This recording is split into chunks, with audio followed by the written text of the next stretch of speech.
Viens et vois la gloire du Seigneur.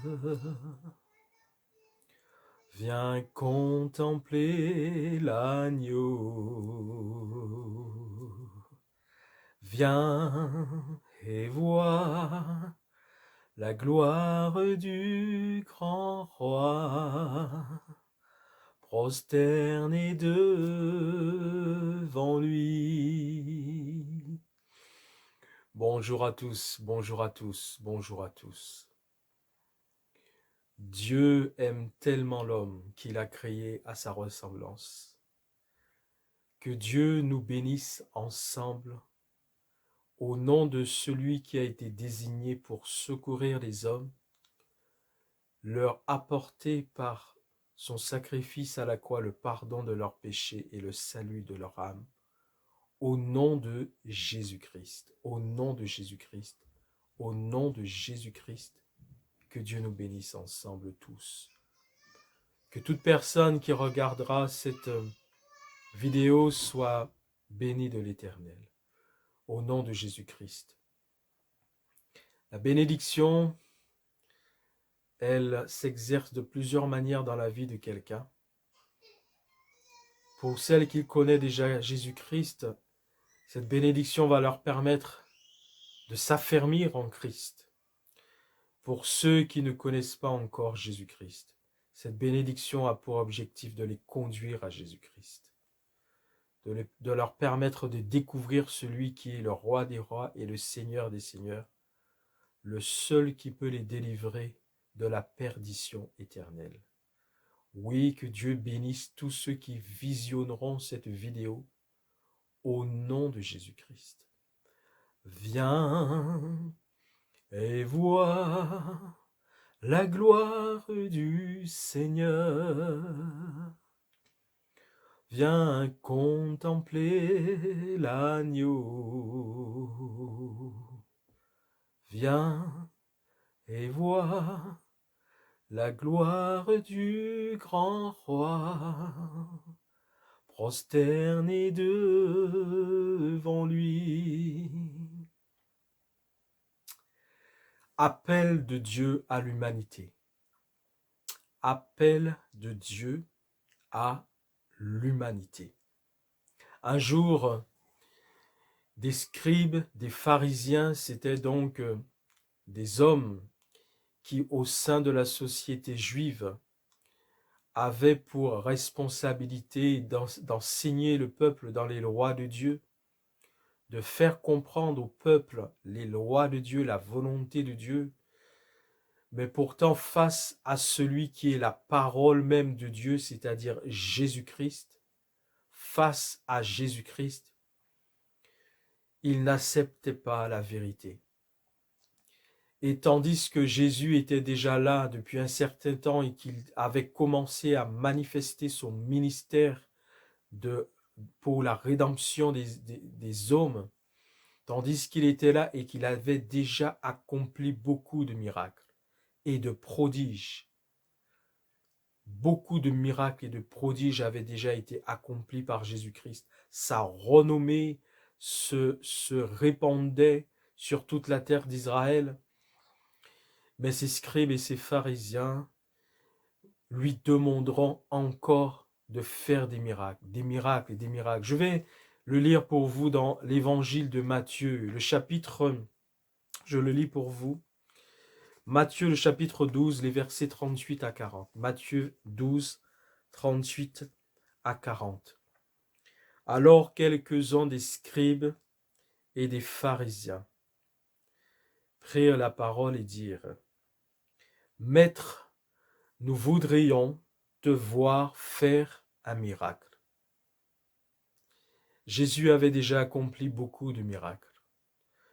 Mais en fait, ce qu'ils sont en train de demander à Jésus, c'est simplement parce qu'ils n'acceptent pas les paroles que Jésus leur annonce concernant le péché, la repentance, le salut des hommes que lui, Jésus, est venu apporter aux hommes. Et ils veulent encore des miracles comme une preuve de la véracité, de la personne même de Jésus-Christ, de son authenticité en tant que Fils de Dieu, Dieu sur la terre, au milieu des hommes, révélant aux hommes qui est le Dieu en qui ils ont toujours cru, mais sans vraiment le connaître.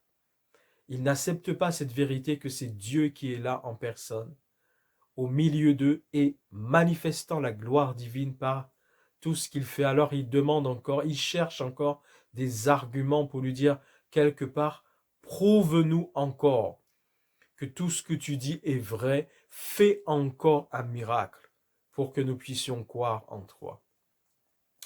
Jésus leur répondra à cette sollicitation lorsqu'ils lui diront, nous voudrions te voir faire encore un miracle.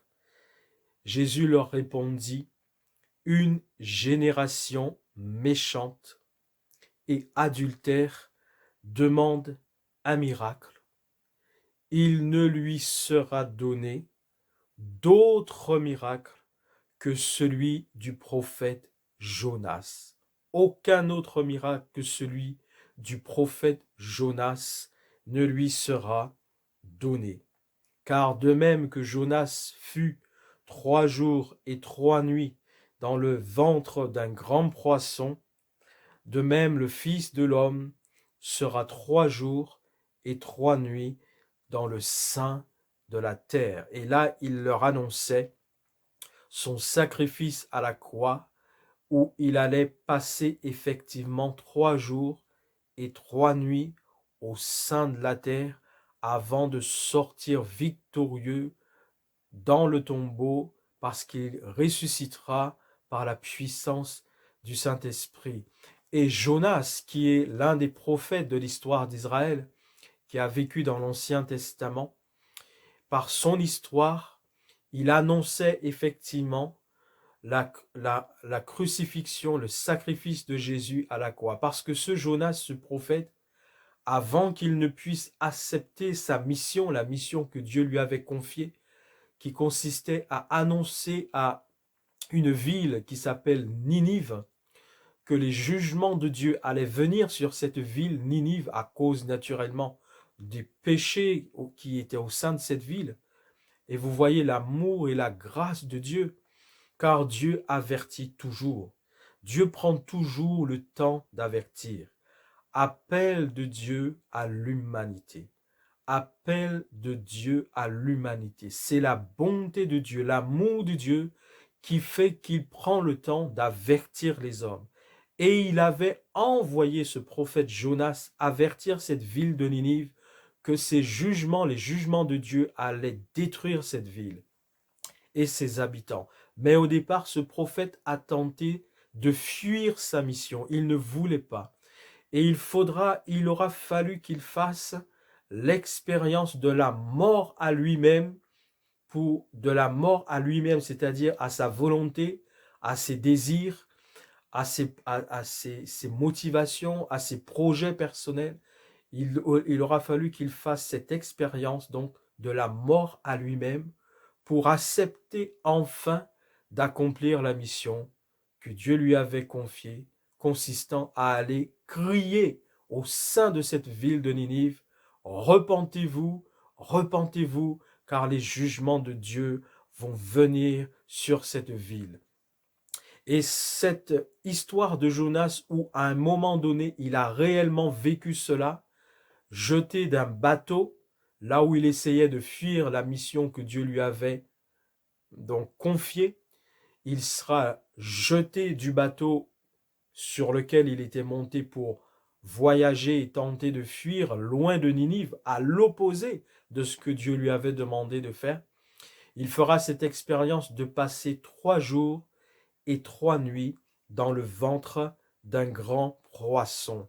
Et cela, en fait, représentait pour Jonas la mort à lui-même, la mort à ses désirs, à sa volonté, pour enfin accepter la volonté de Dieu et accomplir la mission que Dieu lui avait confiée. Mais par son histoire, il annonçait également que le Christ allait s'offrir lui-même en sacrifice pour sauver les hommes.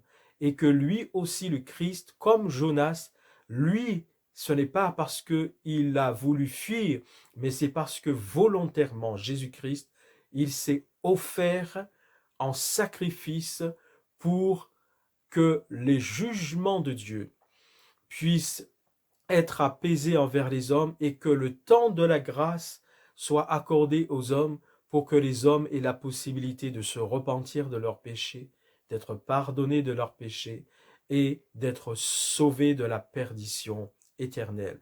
Oui, Jésus, comme Jonas, a dû passer 3 jours et 3 nuits au sein de la terre, mais lui, c'était volontairement qu'il l'a fait, en s'offrant en sacrifice, en devenant l'agneau de Dieu qui ôte le péché du monde.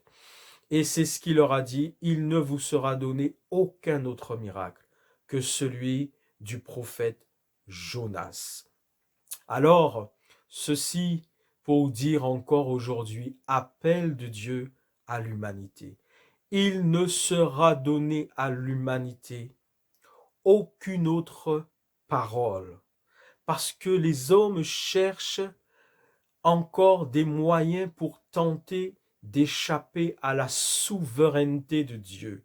Dieu étant le Créateur, le Tout-Puissant, il a décrété ses lois, ses exigences divines auxquelles tout homme doit se soumettre.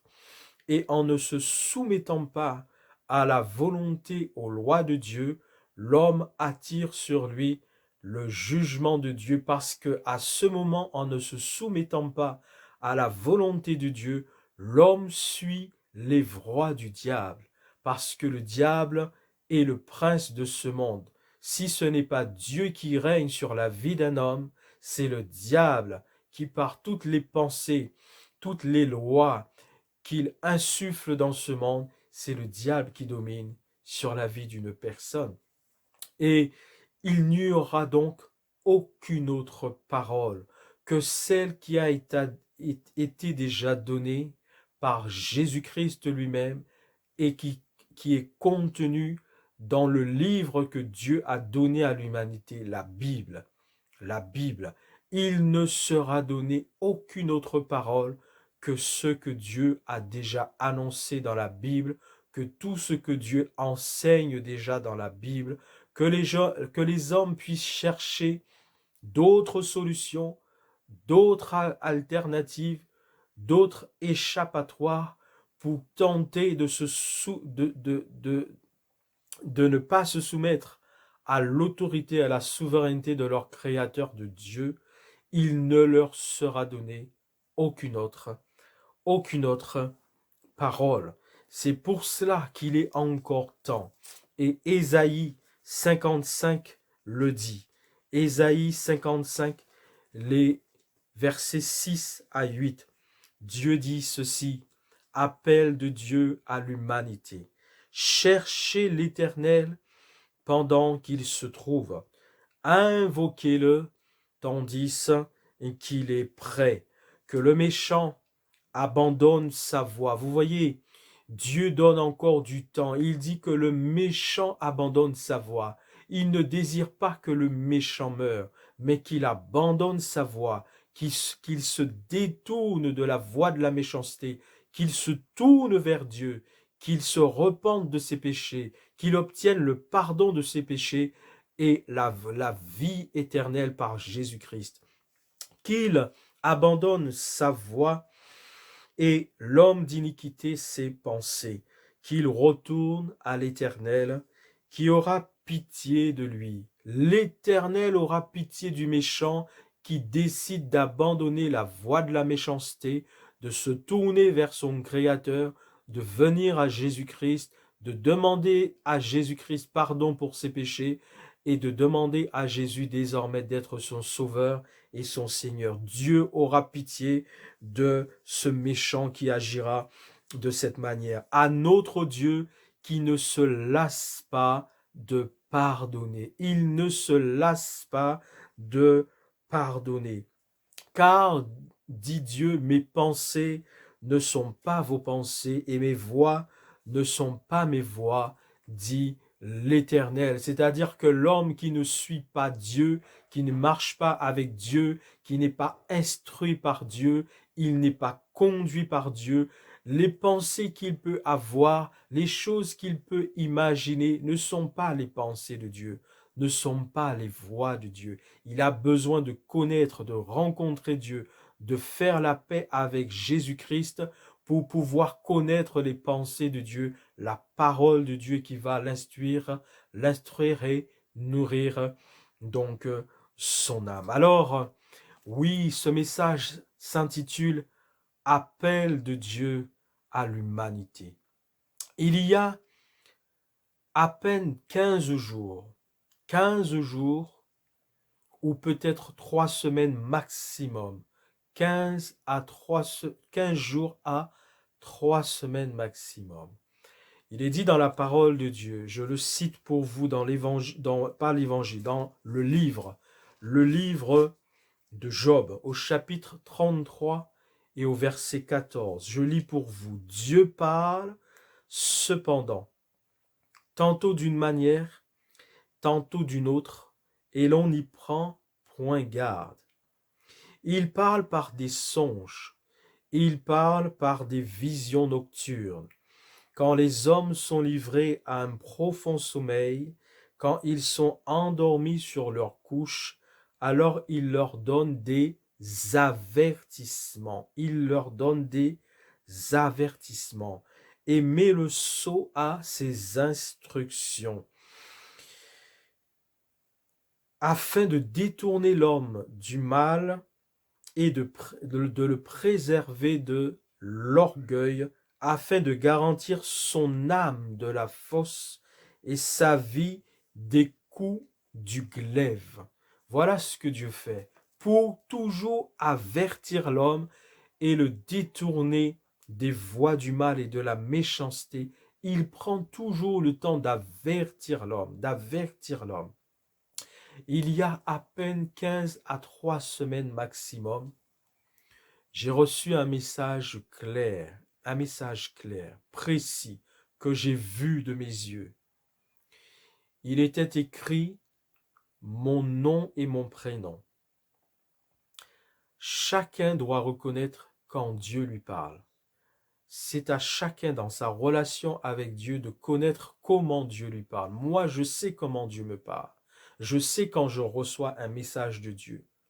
Je sais le reconnaître, cela me touche, cela me frappe, cela me prend dans mes tripes.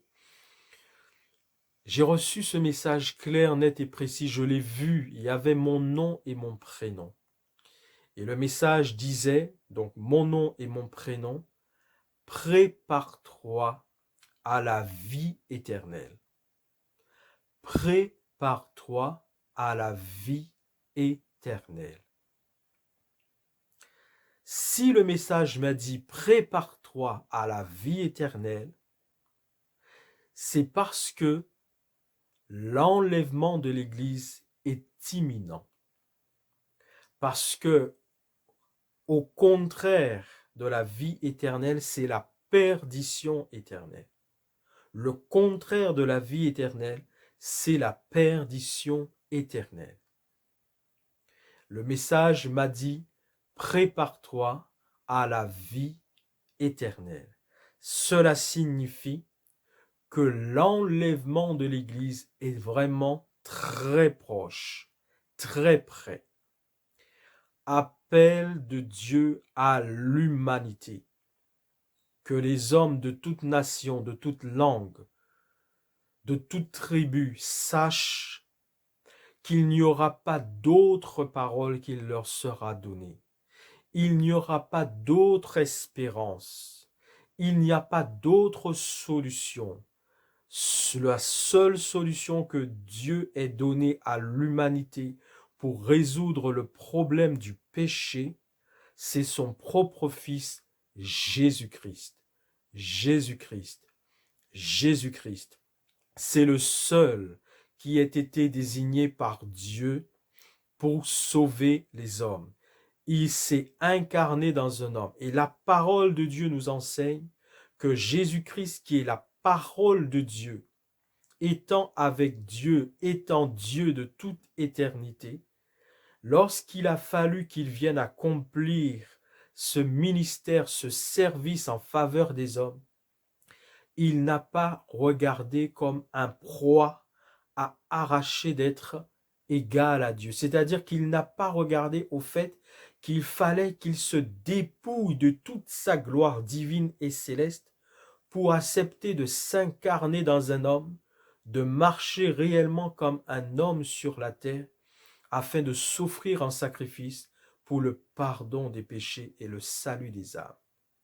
Et là, on reconnaît combien Dieu nous aime, combien Dieu aime les hommes, combien Dieu veut sauver les hommes qu'il a créés à sa ressemblance. Appel de Dieu à l'humanité.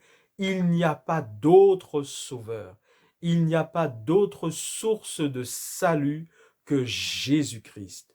Jésus-Christ, Jésus-Christ. Il n'y aura pas d'autre parole qui sera donnée en dehors de la Bible, de la parole de Dieu qui a déjà été donnée. Ne cherchez pas ailleurs, ne cherchez pas une autre source de salut, une autre source de délivrance. Il n'y en a pas, cela n'existe pas et il n'y en aura jamais aucune autre source de salut et de délivrance en dehors de Jésus-Christ. Jésus-Christ. Jésus-Christ. Alors, appel de Dieu à l'humanité. Que tous les hommes entendent cet appel.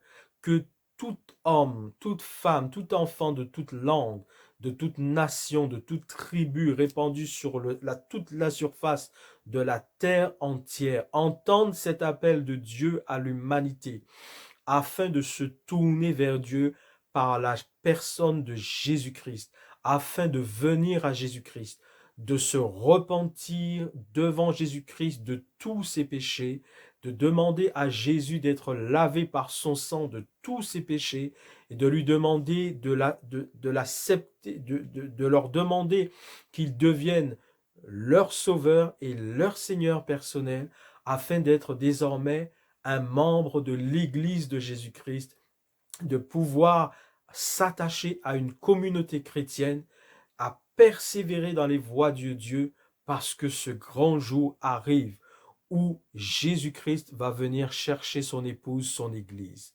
Prépare-toi, le message que j'ai reçu, prépare-toi à la vie éternelle, ce qui signifie que l'enlèvement de l'Église est vraiment très proche.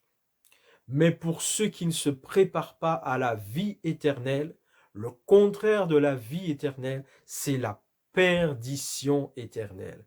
La perdition éternelle. Si vous ne vous préparez pas à la vie éternelle, alors vous êtes en train, même inconsciemment, vous êtes en train de vous préparer à la perdition éternelle. Et là, ça va être terrible, terrible et terrible. Vous savez, malheureusement, concernant les hommes, le cœur de l'homme, il est tortueux, dit Dieu, par-dessus toute autre chose. Malheureusement pour les hommes, la plupart du temps, ce sont des auditeurs oublieux. Ils oublient vite. Vous allez remarquer que lorsqu'il y a des événements dramatiques qui se passent dans le monde, il y a de grands élans de solidarité qui se mettent en place. On devient altruiste, on pense à l'autre, on a envie d'aider l'autre, l'amour se manifeste dans notre cœur pour l'autre. Et puis malheureusement, dès qu'il y a de l'accalmie, dès que les choses se calment, dès que l'épreuve cesse, dès que la dureté, les choses diminuent, dès qu'il y a de l'accalmie, les hommes ont tendance à tout oublier et à reprendre très vite leurs mauvaises habitudes, leur mauvaise vie, leur train-train quotidien. Beaucoup, même pendant l'épreuve, ont cherché Dieu, se sont tournés vers Dieu, mais une fois que l'épreuve a cessé, ils reprennent vite leur ancienne vie. Et nous verrons, notamment dans le livre de l'Exode, au des chapitres 7 à 12, il est question des 10 plaies d'Égypte, jugement de Dieu que Dieu a envoyé sur le pays d'Égypte, qui à l'époque où cette histoire s'est passée, c'était le pays le plus important de tous les pays et de toutes les nations qui existaient à cette époque. C'était les Égyptiens qui étaient la nation la plus importante, la plus puissante, la plus forte de toutes les nations. C'est elle qui dominait sur la terre, la nation égyptienne. Et là se trouvait au sein de cette nation le peuple d'Israël, qui était esclave en Israël, mais que Dieu allait maintenant libérer de leur esclavage par Moïse et Aaron. Et là, il est question des 10 plaies, c'est-à-dire des jugements de Dieu que Dieu va envoyer sur ce peuple d'Égypte pour qu'il laisse partir Israël, afin qu'Israël prenne la route pour aller vers le pays promis qui était donc Canaan, Israël. Et à un moment donné, je vais juste vous lire un exemple des jugements de Dieu qui arrivent sur le pays d'Égypte. Je vous lis le chapitre 8. Je vous lis donc le chapitre 8, les versets 1 à 11 de ces 10 plaies. Voilà, l'Éternel dit à Moïse, dit à Aaron. Aaron, c'était le frère de Moïse qui l'accompagnait dans cette mission que Dieu avait confiée à Moïse. Dis à Aaron, étends ta main avec ta verge sur les rivières, sur les ruisseaux, sur les étangs, et fais monter les grenouilles sur le pays d'Égypte. Aaron étendit sa main sur les eaux de l'Égypte, et les grenouilles montèrent et couvrirent le pays d'Égypte. Mais les magiciens en firent autant par leur enchantement, ils firent monter les grenouilles sur le pays d'Égypte. Alors, le pays d'Égypte, c'était l'une des 10 plaies à un moment donné par le jugement de Dieu qui est venu sur ce pays. Tout le pays a été recouvert de grenouilles venimeuses qui sentaient mauvais, qui piquaient les gens, qui donnaient des maladies. Et donc, Pharaon va appeler Moïse et Aaron et va leur dire, priez l'Éternel afin qu'il éloigne les grenouilles de moi et de mon peuple, et je laisserai aller le peuple pour qu'il offre des sacrifices à l'Éternel. Et donc Moïse va parler avec Pharaon, tout ça, il va faire effectivement, il va crier à Dieu pour que Dieu fasse cesser cette épreuve sur le pays d'Égypte, et ça va se faire. C'était le plan de Dieu même pour libérer son peuple. Il avait lui-même dit Dieu qu'il allait endurcir le cœur de Pharaon pour faire éclater sa gloire. Et donc, ça va se passer. Pharaon, le pays d'Égypte sera libéré donc des grenouilles parce que Moïse va crier à Dieu pour que cette nouvelle épreuve, ce fléau, cette plaie puisse cesser sur le pays d'Égypte. Et regardez ce que nous dit le verset 11 du chapitre 8 de l'Exode. Il est dit ceci, Pharaon, voyant qu'il y avait du relâche, il voit qu'il y a du relâche. C'est quoi? Parce que l'épreuve a cessé, les choses se sont calmées, la douleur s'est estompée. Alors, il y a du relâche parce que l'épreuve s'est arrêtée par la grâce et la volonté de Dieu. Il endurcit à nouveau son cœur, et il n'écouta point Moïse et Aaron selon ce que l'Éternel avait dit. Avez-vous vu? Comme l'épreuve a cessé, comme la douleur s'est estompée, Pharaon voit que ça y est, les choses recommencent à aller bien. Son pays est délivré à nouveau de ce fléau des grenouilles que Dieu avait fait venir sur son pays. Alors qu'est-ce qu'il fait? Il y a du relâche. Alors lui-même, il reprend ses vieilles habitudes et il endurcit son cœur. Et c'est ce qui arrive malheureusement à l'humanité. Lorsqu'il y a une forte épreuve, comme celle que nous connaissons actuellement, la pandémie du Covid-19 qui touche l'humanité tout entière.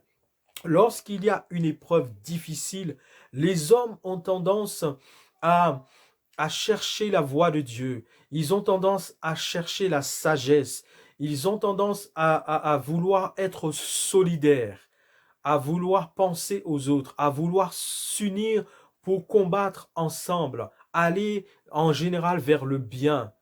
Mais une fois qu'il y a de l'accalmie, une fois que l'épreuve diminue, une fois que les douleurs s'estompent, une fois que l'épreuve cesse, ils reprennent rapidement leurs anciennes habitudes, leur ancienne vie.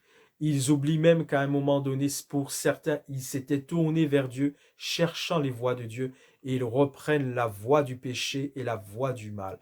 Appel de Dieu à l'humanité aujourd'hui. Appel de Dieu à l'humanité. Il n'y a plus de délai. Dieu a donné le délai qui était nécessaire, utile à l'humanité pour que les hommes puissent chercher leur Créateur. Il n'y a plus de délai. Plus de délai. L'enlèvement de l'Église arrive. Jésus va prendre son épouse. Tous ceux qui ont cherché Dieu et qui se sont tournés vers Dieu, qui ont reçu Jésus comme sauveur et Seigneur de leur vie, qui ont persévéré dans les voies de Dieu, qui sont morts en Christ par la foi chrétienne, qui n'ont jamais abandonné les voies de Dieu en passant par la mort physique, et ceux qui seront encore vivants mais en Christ, marchant dans les voies de Dieu, vont tous être enlevés. Et qu'adviendra-t-il de ceux qui vont rester sur la terre? Car ceux qui ne cherchent pas Dieu, qui ne marchent pas avec Dieu, qui ne sont pas dans les voies de Dieu, ils resteront sur la terre. Lorsque l'Église ne sera plus là, et cela arrive très bientôt, tous ceux qui n'ont pas voulu de Dieu, n'ont pas marché avec Jésus-Christ, resteront sur la terre. Et alors, regardons ce qui va arriver. Ce que je vais lire, ce n'est qu'une suite de beaucoup de choses qui seront déjà arrivées précédemment. Je vais lire Apocalypse chapitre 16. Apocalypse, le chapitre 16. Mais avant d'arriver au chapitre 16, il y a bien 15 précédents chapitres. Et dans les 15 précédents chapitres, il y a bien des choses, des jugements de Dieu, des plaies divines qui sont déjà tombées sur la terre. Apocalypse chapitre 16. Et j'entendis une voix forte qui venait du temple et qui disait aux 7 anges aux 7 anges, allez et versez sur la terre les 7 coupes de la colère de Dieu. Allez et versez sur la terre les 7 coupes de la colère de Dieu.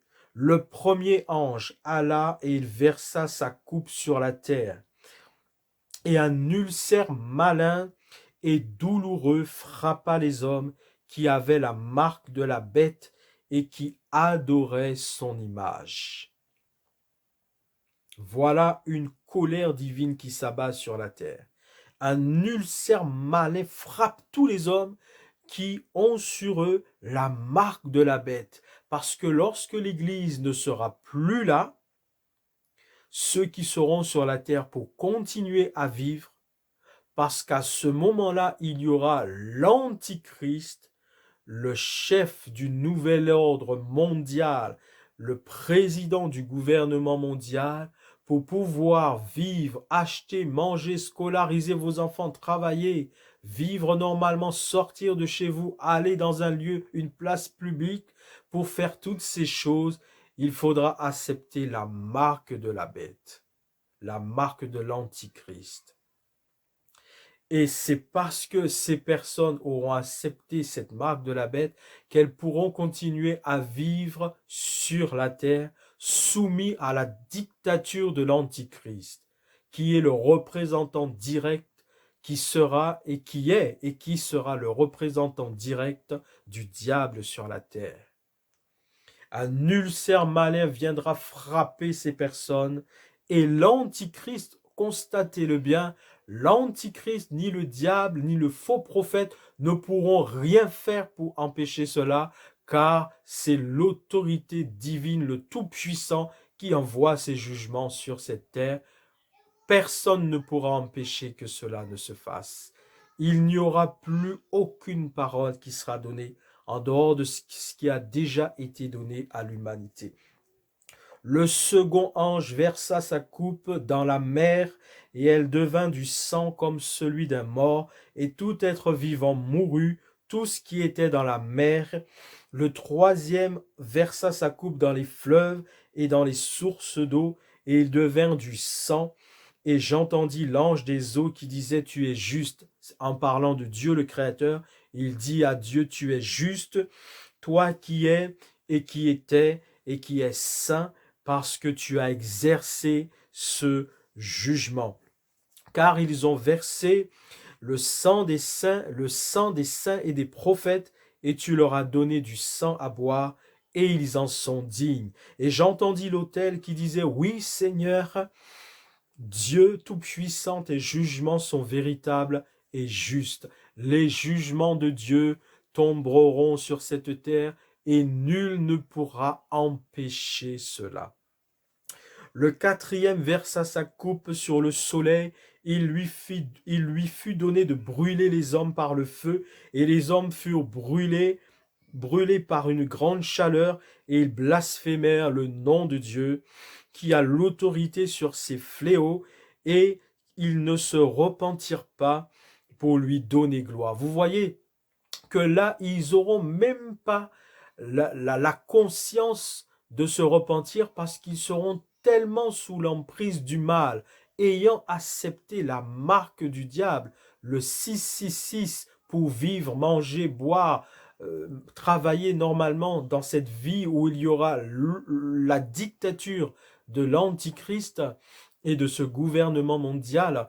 Ils seront tellement dans les ténèbres et dans le mal, que malgré ces jugements divins qui vont venir les frapper, ils ne se repentiront pas pour donner gloire à Dieu. Le cinquième versa sa coupe sur le trône de la bête, et son royaume fut couvert de ténèbres, et les hommes se mordaient la langue de douleur. Ils blasphémèrent le Dieu du ciel à cause de leur douleur et de leur ulcère, et ils ne se repentirent pas de leurs œuvres. Vous voyez, c'est une époque où les hommes ne penseront même pas, parce qu'ils n'auront pas quelque part dans leur conscience, ils n'auront pas la possibilité de se repentir. Malgré ces jugements qui les frappent, où ils souffrent terriblement, ils ne se repentent pas. Ils ne disent pas, oh Dieu, pardonne-nous, nous avons mal fait, nous n'avons pas écouté. Quand l'Église était encore sur la terre, nous entendions la parole de Dieu, mais nous ne nous sommes pas repentis. Ils n'auront pas cette conscience, cette pensée, cette volonté, je dirais même cette possibilité de se repentir. Ils ne se repentent pas. Le sixième versa sa coupe sur le grand fleuve, l'Euphrate, et son eau tarit, afin que le chemin des rois venant de l'Orient fût préparé. Et ce chemin des rois qui doit venir de l'Orient, c'est le chemin par lequel les nations vont venir pour tenter de détruire la nation d'Israël. Parce qu'il faut savoir que malheureusement, le peuple d'Israël en tant que nation, de tous les Juifs qui ne reçoivent pas Jésus-Christ comme leur sauveur et le Seigneur de leur vie, donc ils demeurent en tant que nation d'Israël et non pas en tant que membres de l'Église de Jésus-Christ. Tous les Juifs qui reçoivent Jésus comme sauveur et Seigneur de leur vie, comme toutes les autres personnes de la terre, deviennent les membres de l'Église de Jésus et partiront avec Jésus quand Jésus viendra enlever son Église. Mais tout Juif qui ne reçoit pas Jésus comme son sauveur et Seigneur, il demeure un Juif, un membre de la nation juive, de cette nation d'Israël qui subsistera, qui sera là sur la terre avec toutes les autres nations. Et là, ce chemin qui sera préparé il sera préparé lorsque les nations vont s'unir dans le but de venir détruire Israël. L'objectif qu'ils auront, ce sera de détruire Israël, et c'est là qu'il y aura cette bataille finale qui sera appelée Armageddon. Armageddon, où Dieu le Tout-Puissant, à ce moment-là, il va briser leurs forces, il va faire jeter le diable en prison pendant 1000 ans. Armageddon.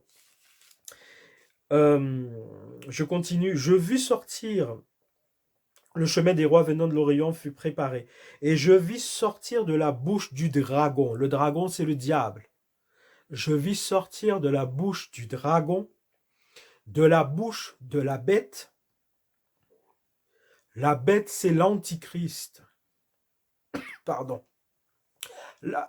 Pardon. La bête, c'est l'antichrist. Le dragon, c'est le diable. La bête, c'est l'antichrist. Et de la bouche du faux prophète. Le faux prophète, ce sera le chef de la religion mondiale qui sera imposé à ce moment-là dans le cadre du nouvel ordre mondial. Il y aura l'antichrist, la bête, le chef, le président du nouvel ordre mondial, du gouvernement mondial. Il y aura le faux prophète qui sera le chef de la religion mondiale qui sera imposée à l'humanité à ce moment-là. Il n'y aura qu'une religion. Et c'est pour cela que toute personne aujourd'hui qui a encore la liberté de choisir d'être hindouiste, brahmiste, musulman, chrétien, tout ce qu'on veut, adorateur de Krishna, ça c'est la liberté qu'on a encore aujourd'hui. Mais à ce moment-là, il n'y aura plus cette liberté. Il n'y aura qu'une religion mondiale imposée à toute personne.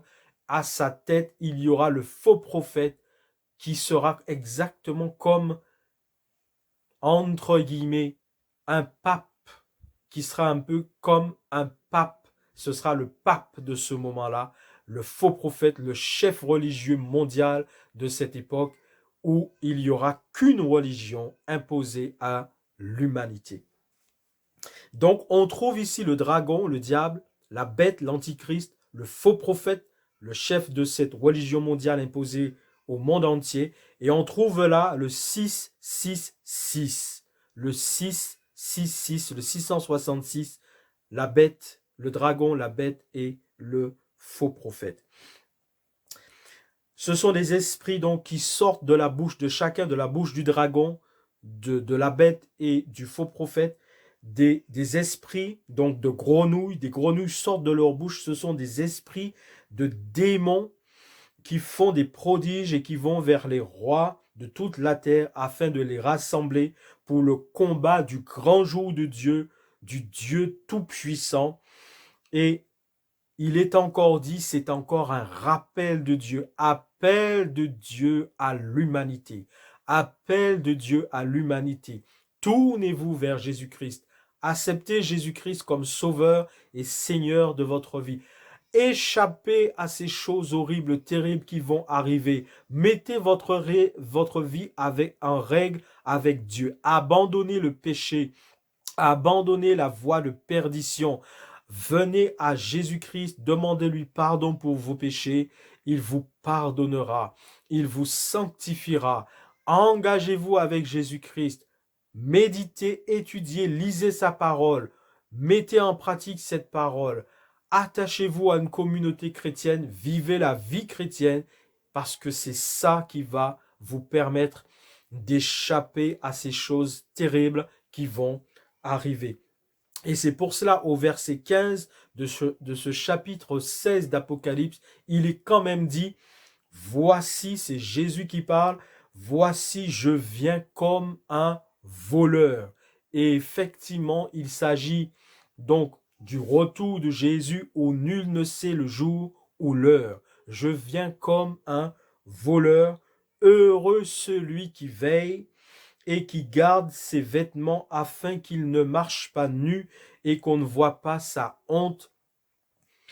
Heureux celui qui veille afin qu'il ne puisse pas prendre part à ces choses, parce que Jésus l'aura mis de côté, Jésus l'aura pris avec lui, il n'aura pas à vivre ces choses terribles.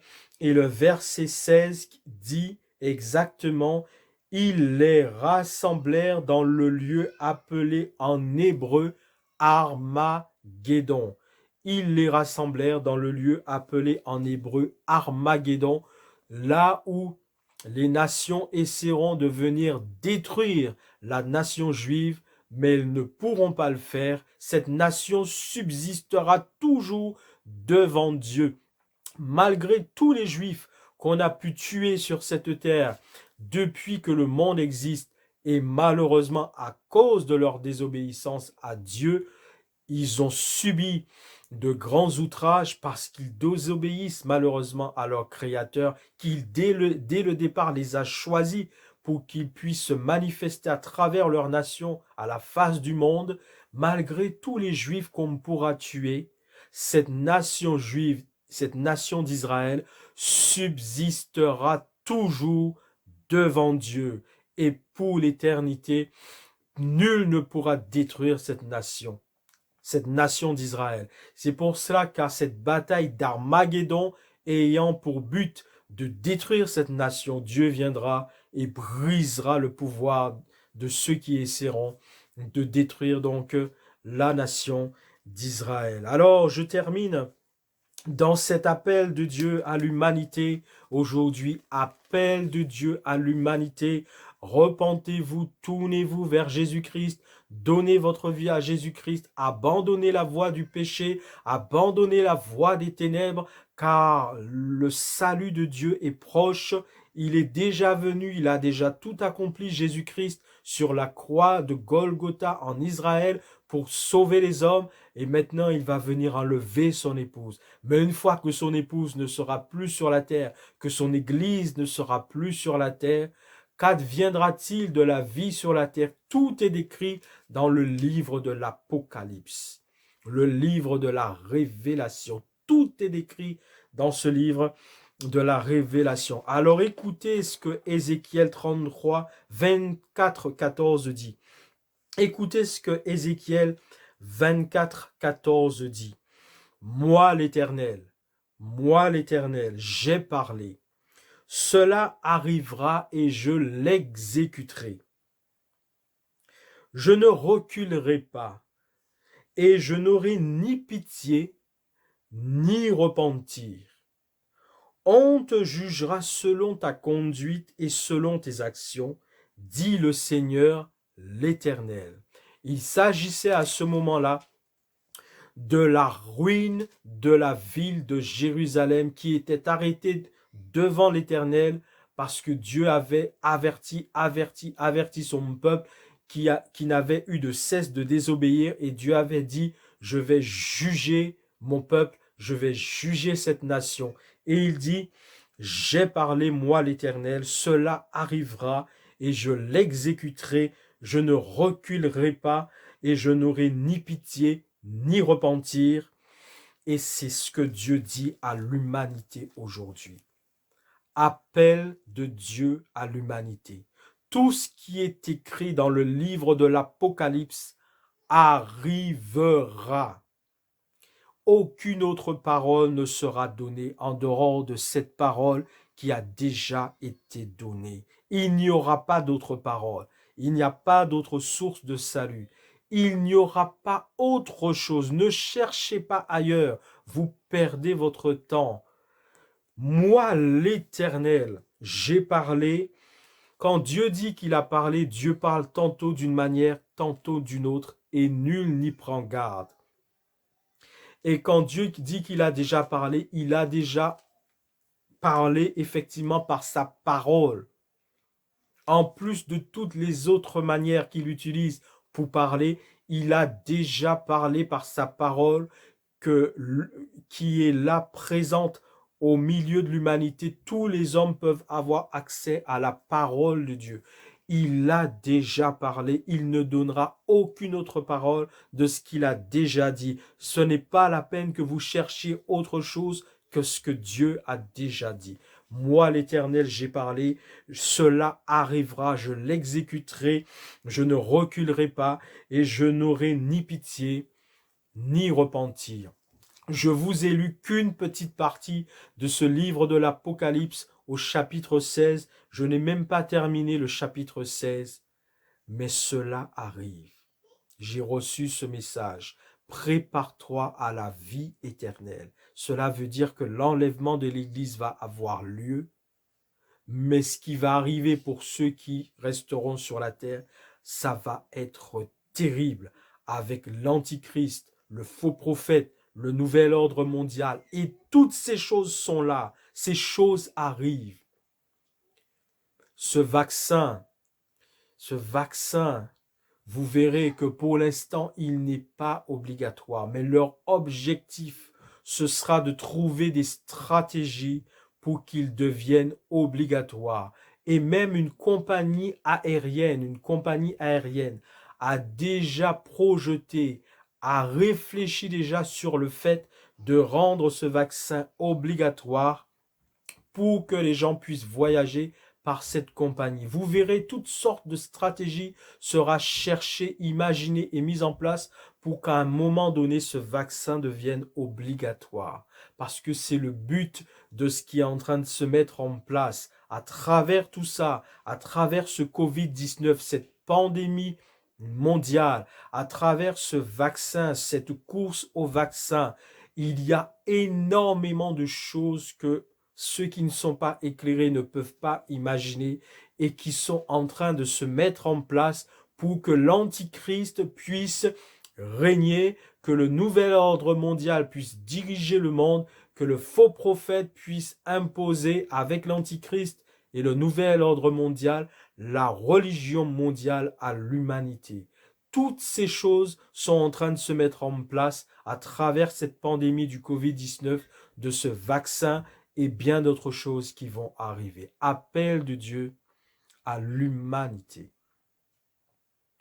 Tant que vous avez encore le souffle de vie dans vos narines, si vous n'avez pas encore fait la paix avec Dieu, faites-le sans tarder, à l'instant même. Il suffit de dire Seigneur Jésus-Christ.